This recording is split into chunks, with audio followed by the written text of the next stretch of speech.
সুবিধা বলতে তেমন কিছুই না। ওয়াশরুম এখানের ব্যবস্থা খুবই খারাপ। এই ভিডিওতে দেখতে পারতেছেন যে চার্জিং এর কোনো ব্যবস্থা পাইনি। দিবে যে কম্বলে আপনাদের শীত নিবারণ হবে না।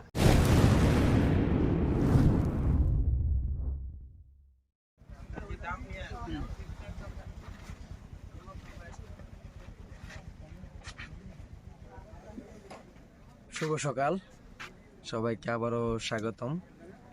আজকে আমার কন্টেন্টটা হলো যে একটু মিরিঞ্জার যে কিছু সুযোগ সুবিধা আছে তাই নিয়ে। আচ্ছা, তো মিরিঞ্জাতে আমরা আজকে শেষ দিন, মানে আজকে আমরা একটু পরেই তাবু থেকে চলে যাবো। আমাদের 12টা বাজে হলো আপনার কি বলে ট্রেন, আপনার আউট যেটাকে বলে আর কি, চেক আউটের সময়। তো এই 3 দিনে আমাদের যে এক্সপিরিয়েন্স হলো, আজকের মূলত যেই মানে কন্টেন্টের বিষয়টা হলো যে মিরিঞ্জাতে মানে কি কি অসুবিধা হয়। সুবিধা বলতে তেমন কিছুই নাই, অসুবিধা কি কি হয় সেটা আসলে জানাবো। তো মূলত এখানে হলো আপনারা 3 ধরনের থাকার ব্যবস্থা আছে, যেমন একটা হলো কটেজ, একটা হলো জুম ঘর, আর একটা হলো এই তাবু। কটেজ গুলো যদি আমি দেখি যে জুম ঘর গুলো হলো, তো দেখে ওই যে এগুলো হলো জুম ঘর। অবশ্যই আপনারা এই বিষয়ে অবগত আছেন সবাই। আর ওই যে হলো কটেজ, ওটা আসলে দেখা যাচ্ছে কিনা আমি সেটা জানি না। ওটা হলো কটেজ, মানে ওটা হলো এই মিরিঞ্জা যে যতগুলো রেস্টুরেন্ট আছে বা রিসোর্ট আছে, এগুলো হলো ভিআইপি রিসোর্ট। আর হলো তাবু হলো এটা, এই যে এটা হলো তাবু। তাবুর সিস্টেম হলো এই জায়গা হলো আপনার, এই হলো তাবু। এই তাবুতে আপনারা মোটামুটি 8 জনের মধ্যে থাকতে পারবেন।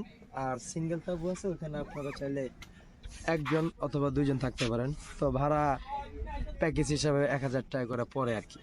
তো যাই হোক, এখানের মূল যে বিষয়টা হলো, এখানের সবচেয়ে যে বিষয়টা খারাপ, এখানে কারেন্ট ব্যবস্থা, যে আপনারা চার্জিং এর ব্যবস্থা একটা খুব কম পাবেন। আমরা যে রিসোর্টটা আছে সেটা হলো মেঘবেলা রিসোর্ট। তো এখানে আমরা চার্জিং এর কোনো ব্যবস্থা পাইনি। তো তারা বলতেছে যে যদি সৌরবিদ্যুতে চার্জ হয় সেক্ষেত্রে হলো এই ফোনে প্রবলেম হতে পারে আর কি। তো চার্জিং এর যে মূল বিষয়টা, আপনারা এটার একটু বেশি হ্যাসেল হবেন যে আমাদের মেঘবেলাতে কোনো মানে চার্জিং সিস্টেম না। আমাদের প্রায় নিচে যেতে হয়, আরও 15-20 মিনিট নিচে নেমে দেন ওখানে দোকানপাট আছে, ওখানে চার্জিংয়ের ব্যবস্থা আছে, ওখানে চার্জিং করতে হয়। যেই অসুবিধাটার কথা বলবো আপনাদের, সেটা হলো ওয়াশরুম নিয়ে। ওয়াশরুম এখানের ব্যবস্থা খুবই খারাপ, যে আমি আপনাদের ভিডিও দেখাবো। এই ভিডিওতেই দেখতে পারতেছেন যে ওয়াশরুমটা আসলে কীরকম। প্রবলেমটা বলতে কি, এখানের ওয়াশরুম খারাপ। যে কটেজ থাকবে সেখানে আপনার অ্যাটাচ মানে বাথরুম আছে, ওটা একটু মোটামুটি ভালো। আর এমনি যেই মানে ঘর বা তাঁবুরদের জন্য যে আলাদা ওয়াশরুম থাকে, সেই ওয়াশরুমটা আসলে খারাপ। পানির ব্যবস্থাও এরকম ভালো না আপনাদের। পানি আর এখানে গোসলের কোনো ব্যবস্থা নেই, এটা অবশ্যই মাথায় রাখবেন। যারা গোসল করতে চান, যারা শীতকালে আসতে চান, তারা কিন্তু গোসলের কোনো ব্যবস্থা নাই, মানে ব্যবস্থা বলতে একদমই নাই, যেটা মূল কথা হলো। তো পানি আপনার 1 বোতলে হয়তো একটু ইউজ করতে পারবেন, বোতল আপনার টানা এক্সট্রা করে বিষয়। এখন যেহেতু শীতকাল চলতেছে, আগামী জানুয়ারি ফেব্রুয়ারি পর্যন্ত শীত থাকবে। তো যারা শীতে আসবেন একটু মেন্টালি প্রিপারেশন নিয়ে আসবেন, কারণ এখানে প্রচুর শীত পড়ে। আর এখানের যে কম্বলের ব্যবস্থা বা শীতের যেই বস্ত্র, সেই বস্ত্রগুলো আসলে খুবই খারাপ, খুবই পাতলা। আপনাদের মানে মানে এই দিব কম্বল দিবে, যে কম্বলে আপনাদের শীত নিবারণ হবে না। তা আমি ক্ষেত্রে আমরা যে তাঁবুতে আছি, ঝুমঘরের থেকে তাঁবুতে আসলে বেটার। মানে ঝুমঘরে হলো আপনার বাতাস হয়, মানে অনেকটা শীত রিকভারি হয় না, কিন্তু তাঁবুতে আপনার কোনো বাতাস ঢুকে না, এটা একটু গরম লাগে। তো এটা একটা ভালো দিক। তো আপনারা যদি মানে তাঁবুতে থাকেন, সেক্ষেত্রে তাঁবুর মানে শীত একটু কম লাগবে, তবুও শীত লাগে আসলে, এটা একটা মেইন প্রবলেম। আর জুমঘরের বিষয়টা হলো, জুমঘরে অনেক মানুষ থাকা যায় একসাথে, তারপরে যেহেতু একসাথে থাকা যায় না, এটা হলো সমস্যা, এটা হলো অন্য হিসাব। তারপরে এখানে যে আরেকটা অসুবিধা, এখানে যে প্যাকেজটা আছে, সেই প্যাকেজটা হলো আপনার মানে সেম খাবারই দিবে। যদি আপনি 2 দিন থাকেন ওই একই, 3 দিন থাকেন একই, মানে একই ধরনের খাবারই পাইবেন আপনারা। খাবারের টেস্ট যে যার মতো, এটা আসলে বলার কিছু নাই। অনেকের কাছে ভালো লাগতে পারে, অনেকের কাছে খারাপ লাগতে পারে।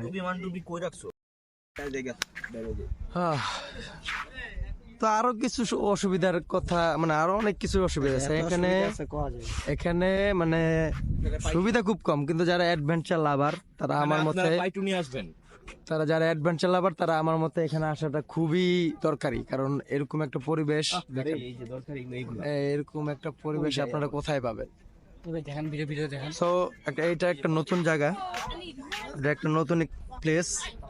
এই নতুন প্লেসে আপনারা আসবেন আর ঘুরবেন। সুযোগ অসুবিধা সব জায়গায় থাকবে এখন, আর অসুবিধা নিয়েই হলো এই মনে করেন ঘোরাঘুরি। তো এটা কোনো অসুবিধা না। যারা মূলত মেয়ে মানুষ বা মহিলারা তাদেরকে একটু একটু প্রবলেম হবে, বিশেষ করে ওয়াশরুম নিয়ে। তো এটা একটা প্রবলেম, এছাড়া ওরকম তেমন প্রবলেম না। আর চার্জিংয়ের বিষয়টা তো বললামই। তো এই টুকটাক বিষয়, খুঁটিনাটি বিষয় নিয়ে আপনাদের এই মানে মিরিঞ্জাতে আসতে হবে। এছাড়া এই মিরিঞ্জার সব দিক দিয়ে ব্যবস্থা ভালো, এখানের পরিবেশ সুন্দর, মানুষজন খুব ভালো, আন্তরিক। আপনারা যে কোনো প্রবলেম হলে তারা আপনাদের অলওয়েজ সেবা করবে। কারণ তুমি আমার এই ব্লগে কিছু বলতে চাও নাকি, বলো। এই মিরিঞ্জায় মূলত সুবিধাগুলোর কারণ যতটুকু আছে তার চেয়ে অসুবিধা অনেক বেশি। আপনারা যদি আসতে চান মিরিঞ্জাতে না আইসা পাশে আরেকটা স্পট আছে সুন্দর, সুখিয়া বেলি, ওইখানে চলে যাবেন। হ্যাঁ, ওইটা অনেক বেটার আমি মনে করি। ওকে, ঠিক আছে। মিরিঞ্জা আর সুখিয়া ভ্যালি, মনে করেন সুখিয়া ভ্যালি একটা স্পট, মিরিঞ্জা আর একটা স্পট। এখন এটা হলো আপনাদেরই। একটু কথা তো আমরা প্রত্যাশিত ভাবে আমরা এখন পর্যন্ত মেঘ এরকম ভাবে পাইনি। এই যে দেখুন, এখন বাজে সকাল 10টায়, যে মেঘের অবস্থা। তো এখন শীতকাল, একটু শৈত্যপ্রবাহ চলতেছে। তো আশা করি আপনারা টাইম নিয়ে আসবেন। আর এখানে রিসোর্ট বুকিংটা আসলে বড় একটা বিষয়, যে আপনারা সচরাচর বুকিং পাবেন না। তো আপনারা মিনিমাম 7 থেকে 8 দিন আগে বুকিং দিয়ে রাখবেন সবকিছু। ট্রেনে হোক, এই রিসোর্ট, তাবু, যাই হোক সবকিছু আগে বুকিং দিয়ে রাখবেন। বিশেষ করে শুক্র শনি তো অ্যাভয়েড করবেন। তো আজকের কন্টেন্টটা এখানে শেষ করে আমাদের একটু পরে চেক আউট, আমরা বেরো যাবো, ঢাকার উদ্দেশ্যে রওনা দেবো। সবাই ভালো থাকবেন, সুস্থ থাকবেন, আল্লাহ হাফেজ।